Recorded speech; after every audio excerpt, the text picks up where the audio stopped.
আচ্ছা, আমার ভিডিওতে সবাইকে স্বাগতম। আমি আপনাদের জানাবো যে বাংলাদেশের টপ 10টা সরকারি মেডিকেল কলেজ। 1 নাম্বার যেটা আছে সেটা হচ্ছে ঢাকা মেডিকেল কলেজ। আচ্ছা, 2 নাম্বার আছে সলিমুল্লাহ মেডিকেল কলেজ, সেটা হচ্ছে ঢাকাতে অবস্থিত। তা হচ্ছে শহীদ সোহরাওয়ার্দী মেডিকেল কলেজ। তারপর হচ্ছে ময়মনসিংহ মেডিকেল কলেজ 4 নম্বরে।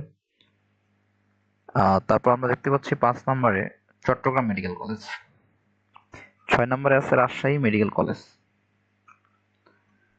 7 নম্বরে দেখতে পাচ্ছি যে শেরেবাংলা মেডিকেল কলেজ। 8 নম্বরে দেখতে পাচ্ছি যে রংপুর মেডিকেল কলেজ। 9 নম্বরে দেখতে পাচ্ছি ফরিদপুর মেডিকেল কলেজ।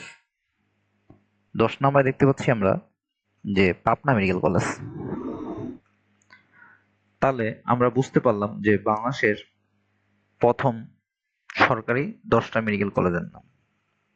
এই মেডিকেল কলেজগুলো র্যাঙ্কিং এর দিক দিয়ে আগে আছে এবং এখানে পড়ালেখার মান তুলনামূলক অনেক ভালো।